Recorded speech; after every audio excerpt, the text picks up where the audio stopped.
आज हम लोग एक दूसरा काम और करेंगे, वचन में से पढ़ेंगे। मैं चाहता हूं कि जो खास जो बाइबल में लिखा है, आज जो कृष्ण जयंती के समय का मतलब क्या है, घटना है क्या, उसके विषय में हम लोग पढ़ेंगे। आपके पास बाइबल है तो बाइबल को खोलें।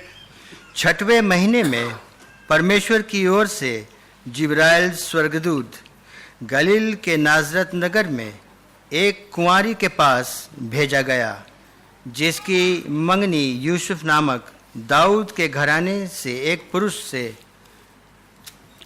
हुई थी। उस कुंवारी का नाम मरियम था। स्वर्गदूत ने उसके पास भीतर आकर कहा, आनंद और जय तेरी हो, जिस पर ईश्वर का अनुग्रह और हुआ है, प्रभु तेरे साथ है। वह उस वचन से बहुत घबरा गई और सोचने लगी कि यह किस प्रकार का अभिवादन है। स्वर्गदूत ने उससे कहा, हे मरियम, भयभीत ना हो, क्योंकि परमेश्वर का अनुग्रह तुझ पर हुआ है। देख, तू गर्भवती होगी और तेरे एक पुत्र उत्पन्न होगा। तू उसका नाम यीशु रखना। वो महान होगा और परम प्रधान का पुत्र कहलाएगा, और प्रभु परमेश्वर उसके पिता दाऊद का सिंहासन उसको देगा, और वह याकूब के घराने पर सदा राज करेगा, और उसके राज्य का अंत ना होगा। मरियम ने स्वर्गदूत से कहा, यह कैसे होगा? मैं तो पुरुष को जानती ही नहीं। स्वर्गदूत ने उसको उत्तर दिया, पवित्र आत्मा तुझ पर उतरेगा और परम प्रधान की सामर्थ तुझ पर छाया करेगी। इसलिए वो पवित्र जो उत्पन्न होने वाला है परमेश्वर का पुत्र कहलाएगा। और देख, तेरी कुटुंबनी एलिशबा के भी बुढ़ापे में पुत्र होने वाला है, या उसका जो बांझ कहलाती थी 6वें महीना है, क्योंकि जो वचन परमेश्वर की ओर से होता है वो प्रभाव रहित नहीं होता। मरियम ने कहा, देख, मैं प्रभु की दासी हूँ, मैं तेरे वचन के अनुसार हो।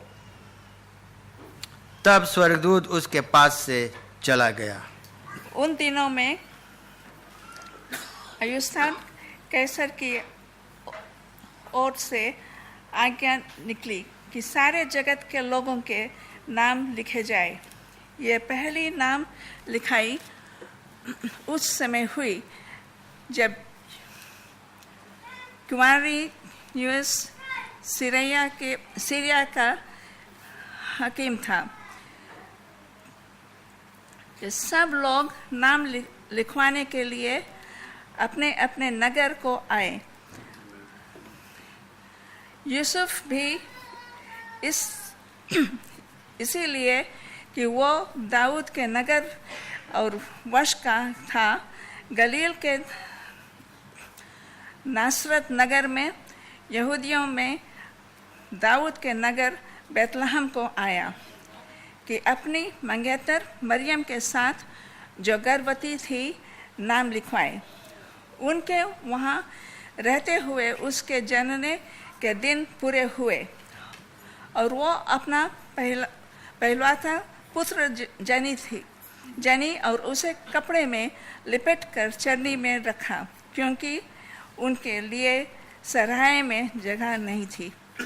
धन्यवाद। ये जो 2 भाग पढ़ा गया, इसमें प्रभु यीशु मसीह के जन्म के विषय में हम लोगों ने पढ़ा, और जो खास उस रात्रि को जब वो जन्मा उसके विषय में। और आज हम लोग यहाँ पर एकत्रित हैं उसी के याद में, जिस रात्रि को प्रभु यीशु मसीह जन्मा, उसके जन्मदिन हम मनाते हैं। क्रिसमस के समय ये त्यौहार जो है प्रभु यीशु मसीह के जन्मदिन के विषय में। इस समय हम प्रार्थना करें। सीधा परमेश्वर यीशु के नाम से हम धन्यवाद देते हैं कि तू हमारे बीच में है, और ये शुभ दिन हम एकत्रित होकर तुम्हारे नाम की महिमा कर सकते हैं और याद कर सकते हैं उस दिन जबकि यीशु मसीह हमारे बीच में पैदा हुआ।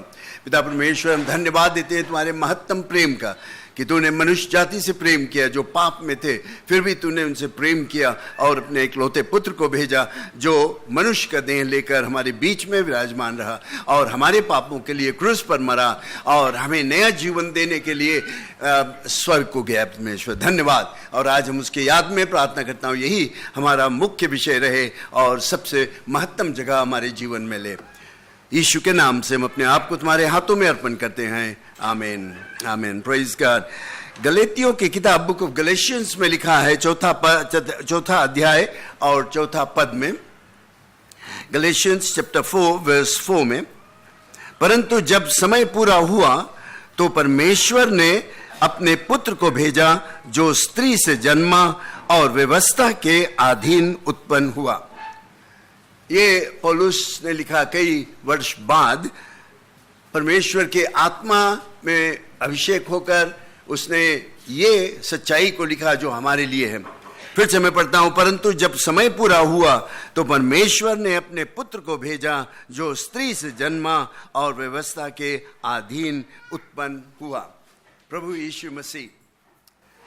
आजकल जो ये त्योहार है, क्रिसमस का त्योहार, कृष्ण जयंती का त्योहार जो है, ये दुनिया भर में मनाया जाता है और बहुत लोग बहुत ही हौसला से बहुत ही जोश में आकर इसके लिए इस त्योहार में मनाने के लिए सम्मिलित हो जाते हैं, याद करते हैं। दुनिया में कोई एक कोना में जाओ तो आप देखोगे वहाँ पर उनका कैलेंडर में 25 दिसंबर क्रिसमस डे लिखा हुआ है और लोग मनाते हैं, चाहे उसका मतलब जानते हैं या नहीं जानते हैं वो तो दूसरा बात है, लेकिन त्योहार मनाया जाता है। ये समय है जबकि हम आनंद उठाते हैं और हमारे आंखों में एक हौसला रहता है, खुशहाली रहता है और साथ साथ हम गिफ्ट देने और लेने के लिए आशा करते हैं, आशा में रहते हैं कि क्या हम देंगे, क्या लेंगे, और ये सब चीज़ ठीक है, इसमें कोई गड़बड़ी नहीं है।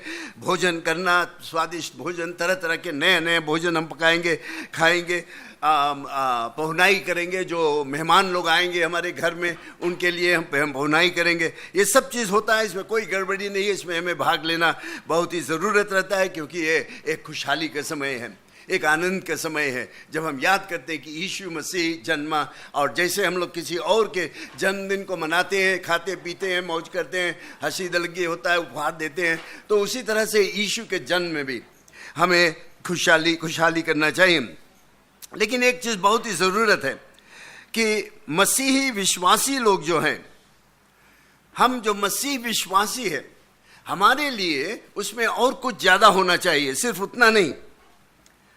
ये सब चीज़ देने लेने, खाने पीने, घूमने, मौज करने, ये सब चीज़ ठीक है, इसमें कोई गड़बड़ी नहीं, लेकिन हम लोग जो मसीह विश्वासी है हमारे लिए थोड़ा और ज़्यादा कुछ होना चाहिए। इसका मतलब क्या है?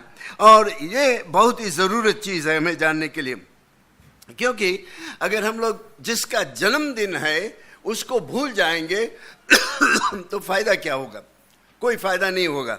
जैसे मैंने कुछ वर्ष पहले शायद ये कहानी बताया था कि एक परिवार में जब एक लड़की का जन्मदिन रहा तो सब लोग जब सवेरे जागे तो वो एक दूसरे को कहने लगे कि आशा, मान लो लड़की का नाम आशा रहा, शायद कोई आशा यहाँ है तो नहीं, लेकिन वो लोग कहते थे वो आज आशा के बर्थडे है, हैप्पी आशा के बर्थडे, और एक दूसरे से कहते हैं, और आशा को तो भूल गए और एक दूसरे के वे लोग उपहार देते थे, लो ये उपहार, ये आशा के बर्थडे है, और एक दूसरे को उपहार देते थे।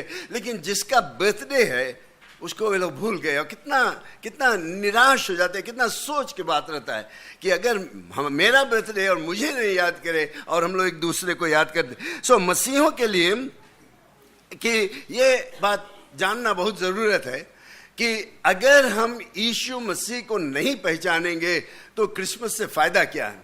कोई फ़ायदा नहीं, कोई मतलब ही नहीं, क्योंकि जिसका जन्मदिन हम मनाते हैं अगर हम लोग उसको अलग कर देंगे तो इसका मतलब क्या? कोई मतलब नहीं, कोई फ़ायदा नहीं है, बेकार का हो जाता है, कुछ नहीं हमें मिलता उसमें। लेकिन मैं आपको बताना चाहता हूं कि यीशु मसीह में परमेश्वर ने अपने आप को प्रकट किया। ये बात बहुत ज़रूरी है हमें जानने के लिए। यीशु मसीह पैदा हुआ, समाचार हमें मिला, जिंदगी हमें मिला, सब कुछ मिला, इसमें परमेश्वर ने अपने आप को प्रकट किया।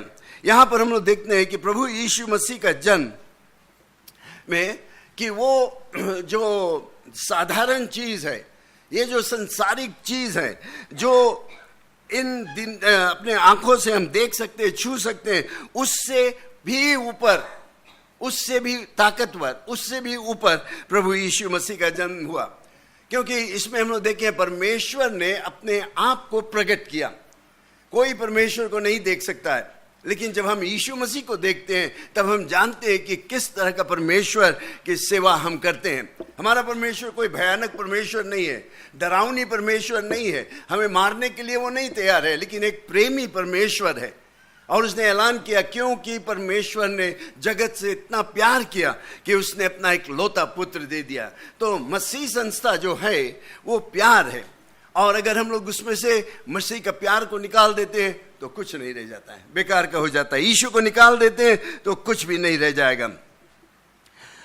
ये जो बच्चा बैतलहम में पैदा हुआ, ये सबसे भारी आश्चर्यक्रम, the greatest miracle of all, सबसे भारी आश्चर्यक्रम था। जबकि यीशु मसीह वो बच्चा बैतलहम में पैदा हुआ।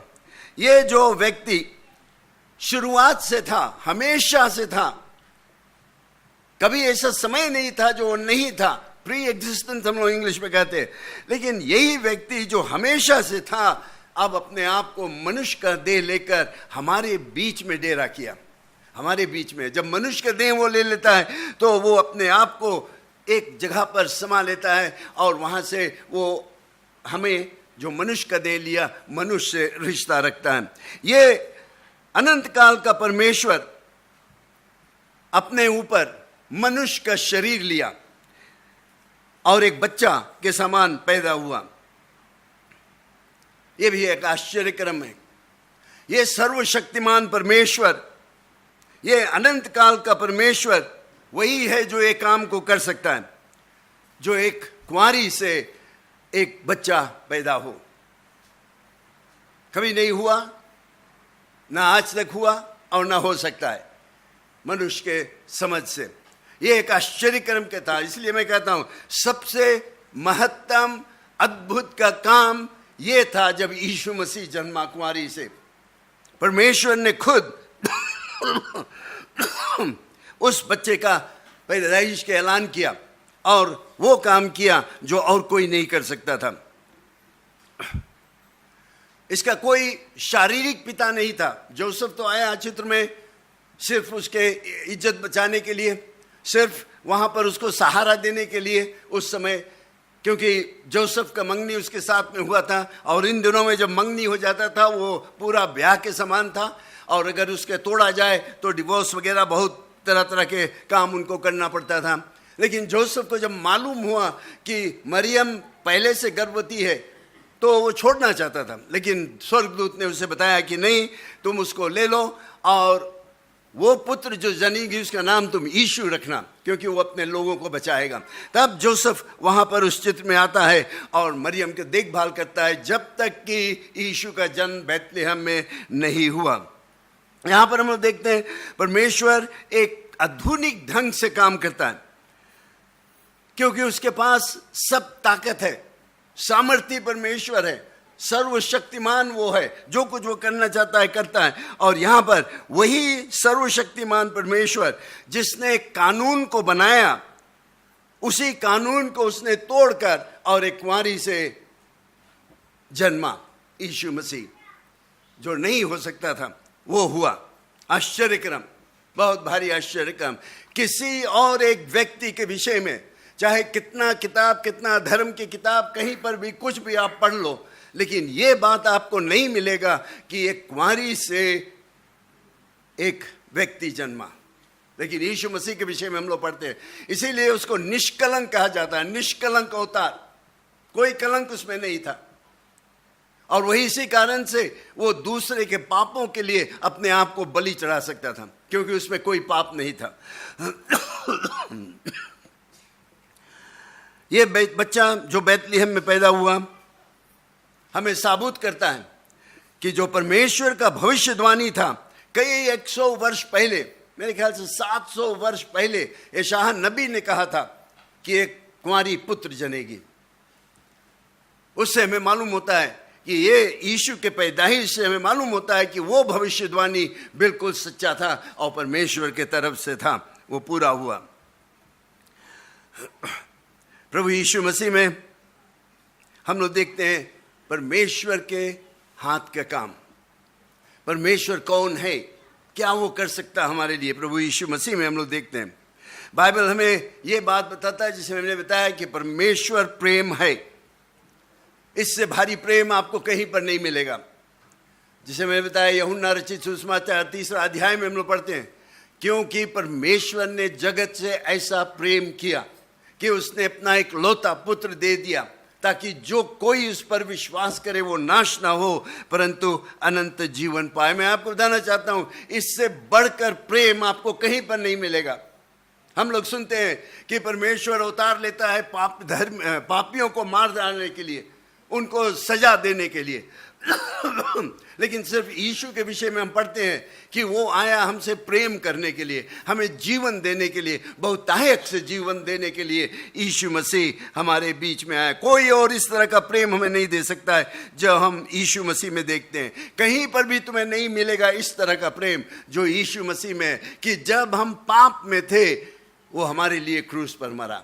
जब हम पाप में थे तो वो सर्वशक्तिमान परमेश्वर मनुष्य का देह लेकर हमारे बीच में आया, हमें वो मार्ग दिखाने के लिए कि हम स्वर्ग को जा सके। ये सच्चाई आपको कहीं पर और नहीं मिलेगा।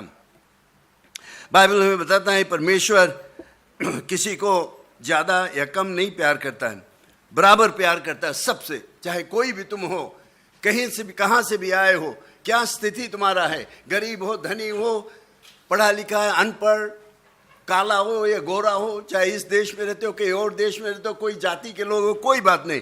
लेकिन परमेश्वर का प्रेम जो है वो एक सा है। वो सबसे प्रेम करता है, आपसे प्रेम करता है। अगर आप यहाँ पर हो, आपको जानना जरूरत है। बाइबल में हम लोग सीखते हैं कि यीशु मसीह दयालु है, बहुत भारी दया उसमें है। हम लोग देखते हैं जब वो इस पृथ्वी पर था, जब वो गरीबों को देखा तो बाइबल बताता है कि वो तरस खाया उनके ऊपर। जब वो बीमारों को देखा तो तरस खाया उनके ऊपर। जब भारी भीड़ देखा, जो भूखे थे, उसमें तरस किया उनके ऊपर। इस तरह से हम लोग देखते हैं कि वही प्रभु यीशु मसीह के हम आज सेवा करते हैं, वही प्रभु यीशु मसीह आज हमारे ऊपर भी तरस करता है जब हम उसको अपने आंखों को उठाकर उसके तरफ देखेंगे। और यही दया हमारे ऊपर वो प्रकट करता है आज, अगर हम उसके तरफ देखेंगे। प्रभु यीशु मसीह में और हम देखते हैं कि उसने हमारे पापों के लिए क्रूस पर मरा। वो अपने आप को बलि चढ़ाया, अपने लिए नहीं लेकिन दूसरों के लिए। उसमें कोई पाप नहीं था, उस कलंक रहित था, उसमें कोई कलंक रहा ही नहीं। लेकिन जिसका मृत्यु जो था वो पापियों के लिए था, तुम्हारे लिए और हमारे लिए और संसार के सभी लोगों के लिए वो मरा। और परमेश्वर को उसका बलिदान स्वीकार हुआ, उसका लहू स्वीकार हुआ। और उसने कहा जो कोई यीशु पर विश्वास करता है, यीशु का लहू उनको सब पापों से साफ कर देता है। प्रभु यीशु मसीह क्रूस पर मरा हमारे पाप का कर्ज चुकाने के लिए, क्योंकि बाइबल हमें बताता है कि पाप के मजदूरी मृत्यु। ये मृत्यु नरक में हमेशा हमेशा के लिए, वहां से हम लोग बच नहीं पाएंगे जब हम नरक चले जाएंगे।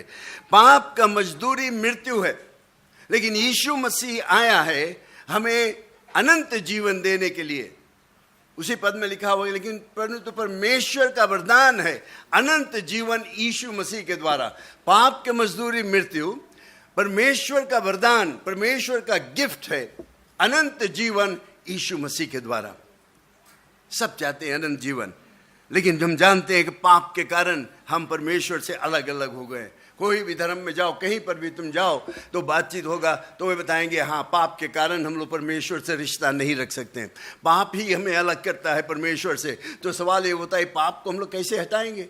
सबके दिल में है वो चाह कि हम परमेश्वर से रिश्ता रखें, हमारा भविष्य मृत्यु के बाद सही हो जाए, ठीक हो जाए, कि हम परमेश्वर के राज में निवास करेंगे मृत्यु के बाद। लेकिन कैसे हो सकता है? ये पाप के अड़ंगा है, यीशु मसीह आया वो पाप का दंड जो था उसको हटाने के लिए।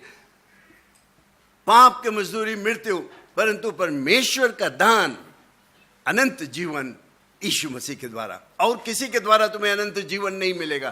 कोई ऐलान नहीं करता है कि तुम अगर मुझ पर विश्वास करो तो तुम्हें अनंत जीवन मिलेगा।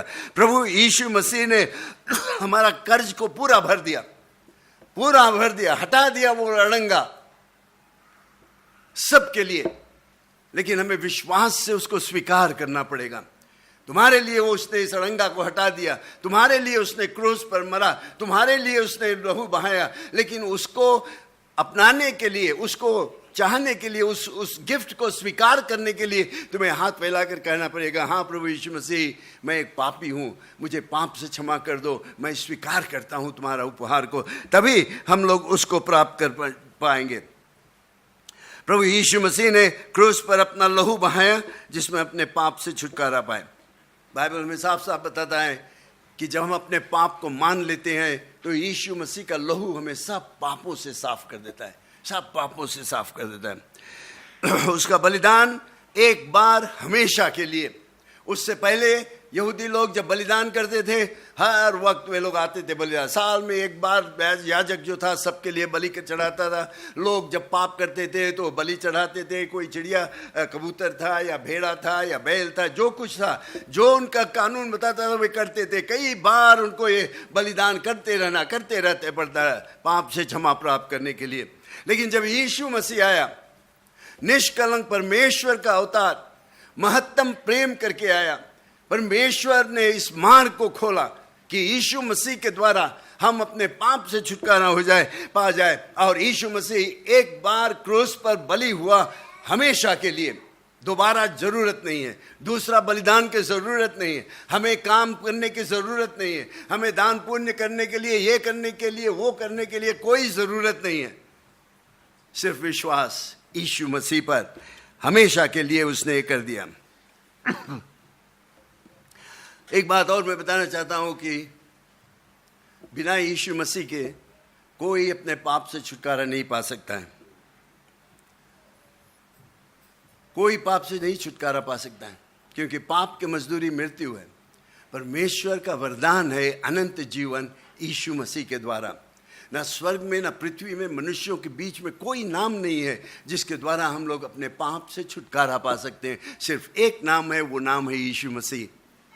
यीशु मसीह ने खुद अपने आप कहा, मार्ग, सच्चाई, जीवन मैं हूं, बिना मेरे द्वारा कोई पिता के पास नहीं जा सकता। और उसने ये भी कहा, बाइबल में हम पढ़ते हैं कि अगर तुम अपने मुंह से अंगीकार करोगे कि यीशु मसीह परमेश्वर का पुत्र तुम्हारे पापों के लिए क्रूस पर मरा और फिर जी उठा, तो तुम निश्चय उद्धार पाओगे। यहां पर कोई दुविधा नहीं है, शायद वगैरह की बातें ही नहीं। अगर तुम अंगीकार करोगे कि यीशु मसीह परमेश्वर का पुत्र है, अंगीकार करो कि वो तुम्हारे पापों के लिए क्रूस पर मरा, अंगीकार करो कि वो तीसरे दिन बाद जी उठा, अंगीकार करो कि तुम एक पापी मनुष्य हो और यीशु को निमंत्रण दो अपने जीवन में, बाइबल बताया तुम निश्चय उद्धार पाओगे, निश्चय उद्धार पाओगे। प्रभु यीशु मसीह के विषय में मैं जल्दी से और कुछ बताना चाहता हूं। प्रभु यीशु मसीह क्रूस पर तो मरा, लेकिन वो तीसरे दिन बाद जी उठा। वो पुनरुत्थान हुआ। पुनरुत्थान के मतलब होता है कि फिर से जी उठना, मर जाए और फिर जीवित हो जाए, पुनरुत्थान। उसका पुनरुत्थान, और फिर हम लोग देखते हैं कि उसके बाद वो आकाश पे उठा लिया गया। शारीरिक रूप से 500 से ज्यादा लोग उसको देखते रहे और उनके देखते देखते यीशु शारीरिक रूप से ऊपर उठा लिया गया। और वहां से दूतों ने ये आवाज किया, क्यों तुम इस तरह से आकाश की तरफ देख रहे हो? यही यीशु मसीह जिस तरह से वो गया है वो फिर से लौट कर आएगा। ये हमारा महत्तम आशा है कि एक दिन यीशु मसीह फिर से लौट कर आएगा।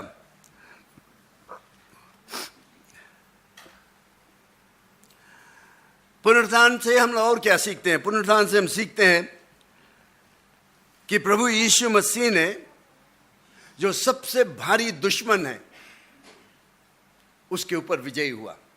मृत्यु, मृत्यु सबसे भारी दुश्मन, कब्रिस्तान सबसे भारी दुश्मन, जिससे हम लोग बहुत ही डरते, बहुत ही घबराते हैं। लेकिन मसीहों के लिए ये डरने और घबराने की बात ही नहीं। मृत्यु हमारे लिए एक दरवाजा खुल जाता है स्वर्ग में प्रवेश करने के लिए। प्रभु यीशु मसीह ने उसके ताकत को तोड़ दिया, उसके डर को तोड़ दिया, उससे जो हम लोग घबराते थे उसको तोड़ दिया। जितने लोग मसीह में विश्वास करते हैं वो जानते हैं कि मरने के बाद अनंत जीवन है।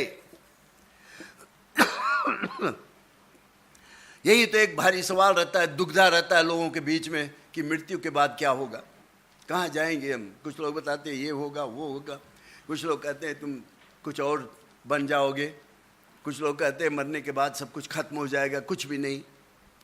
लेकिन बाइबल बताता है कि मृत्यु के बाद जीवन है, नरक में या स्वर्ग में, नरक में या स्वर्ग में।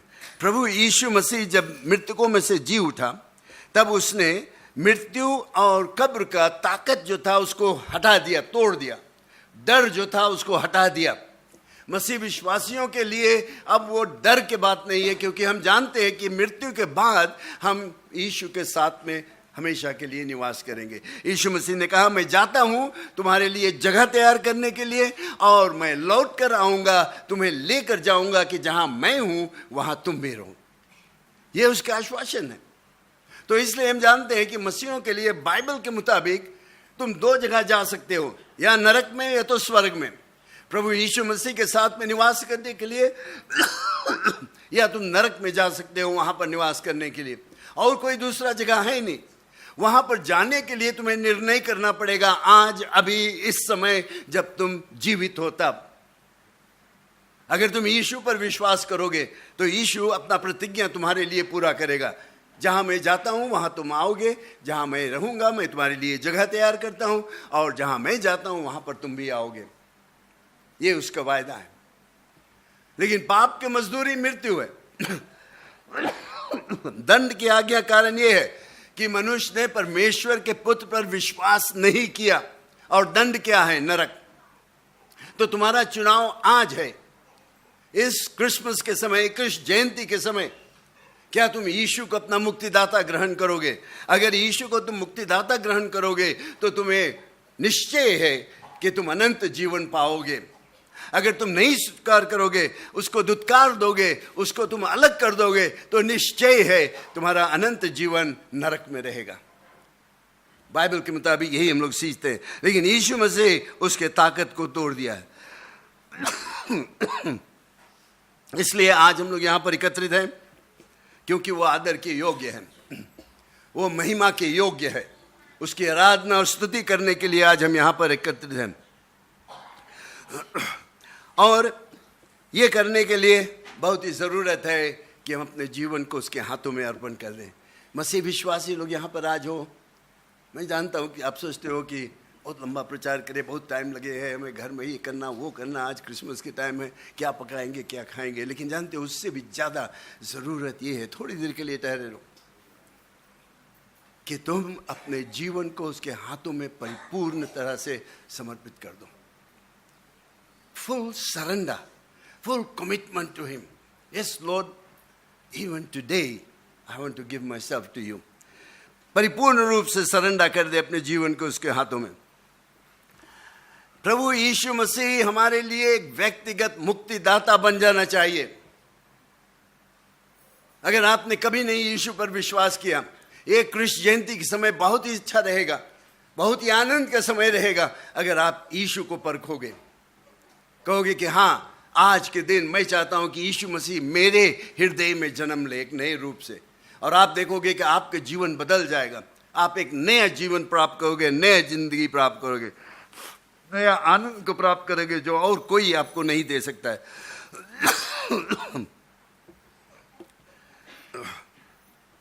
प्रभु यीशु मसीह की आराधना हम कर सकते हैं, उसकी स्तुति हम लोग कर सकते हैं। एक मसीह विश्वासी को उसके आराधना और स्तुति करना चाहिए उसके नाम के लिए। स्वर्गदूत ने कहा उसका नाम तुम इमैनुअल रखना। इमैनुअल का मतलब है परमेश्वर मनुष्यों के बीच में। उसका नाम यीशु रखना, क्योंकि वो अपने लोगों को उनके पाप से छुटकारा देगा। उसके काम के लिए वो हमारे बीच में कई एक आश्चर्य कर्म किया, उसके काम के लिए हम लोग प्रशंसा कर सकते हैं, उसके प्रेम के लिए हम लोग प्रशंसा कर सकते हैं। परमेश्वर ने जगत से इतना प्रेम किया, जब हम पाप में थे, जब हम उसके दुश्मन थे, उसी समय परमेश्वर ने हमसे प्रेम करके एक इकलौता पुत्र को दे दिया कि हम उससे जीवन को प्राप्त करें। उसके अनुग्रह के लिए हम उसे धन्यवाद दे सकते हैं। अनुग्रह एक ऐसा चीज़ है जो हमें चीज़ दिया जाता है, हमें मुक्ति दिया जाता है। हम उसके योग्य नहीं हैं, हम पाप में हैं, हम उसके दुश्मन हैं, लेकिन फिर भी परमेश्वर हमसे प्रेम करके यीशु मसीह को भेजा। प्रभु यीशु मसीह उसका योग्य है कि हमारे धन संपत्ति, हमारे सामान, हमारे चीज़, हमारे गुण हम उसके हाथों में दे सकें, क्योंकि उसी में जीवन है, अनंत जीवन है। उसी में जीवन हमारा उतना ही अच्छा होना चाहिए जितना होना चाहिए, अधूरा जीवन नहीं, लेकिन आनंद में खुशहाली का जीवन रहे। प्रभु यीशु मसीह में हम लोग देखते हैं कि जब वो हमारे जीवन को ले लेता है, हमारे धन संपत्ति ले लेता है, हमारे घर द्वार, हमारे मोटर कार, जो कुछ है, जब हम उसके हाथों में समर्पित कर देते हैं, तो हम देखते हैं वो उसको लेकर बिल्कुल पवित्र कर देता है, उसको बढ़ा देता है। सफलता उसमें हम लोग प्राप्त करते हैं, दुगना प्राप्त करते हैं, अचौगुना प्राप्त करते हैं, क्योंकि परमेश्वर के आशीष उसके ऊपर है।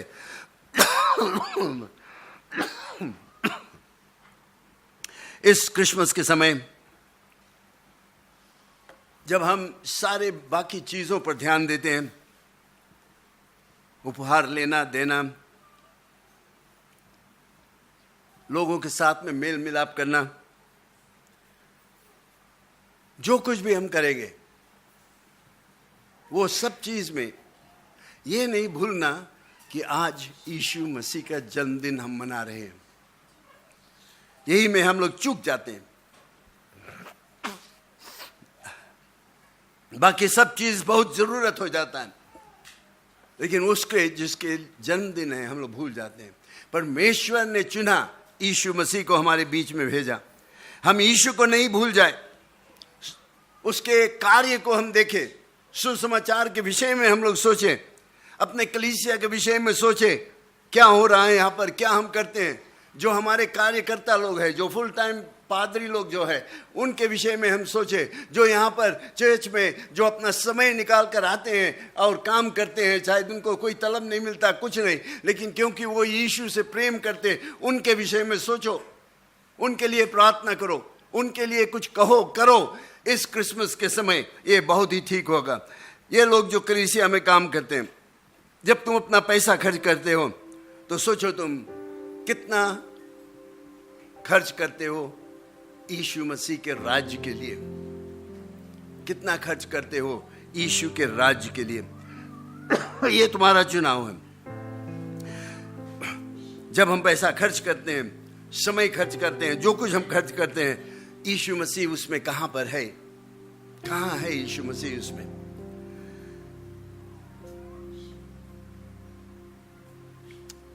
ये सब चीजों में हम आनंद उठाते हैं, खुशहाली रहते हैं, गिफ्ट मिलता है, बहुत ही खुश हो जाते हैं, गिफ्ट देते हैं, लोग खुश कर जाते हैं। हम लोग एक दूसरे को मैरी क्रिसमस, हैप्पी क्रिसमस कहते हैं, लोग मुस्कुराते हैं, अच्छे अच्छे कपड़े पहन के हम लोग सब आते हैं, बहुत ही सुंदर लगता है, क्योंकि हम याद करते हैं प्रभु यीशु मसीह जन्मा, और इसी के द्वारा हम आनंद करते हैं, खुशहाली करते हैं। लेकिन उससे भी ज़्यादा आनंद और खुशहाली आप करोगे जब यीशु मसीह तुम्हारे जीवन में आएगा। यीशु मसीह जब आएगा, तुम्हारा जीवन बिल्कुल बदल जाएगा। आप मेरे साथ में खड़े हो जाएं।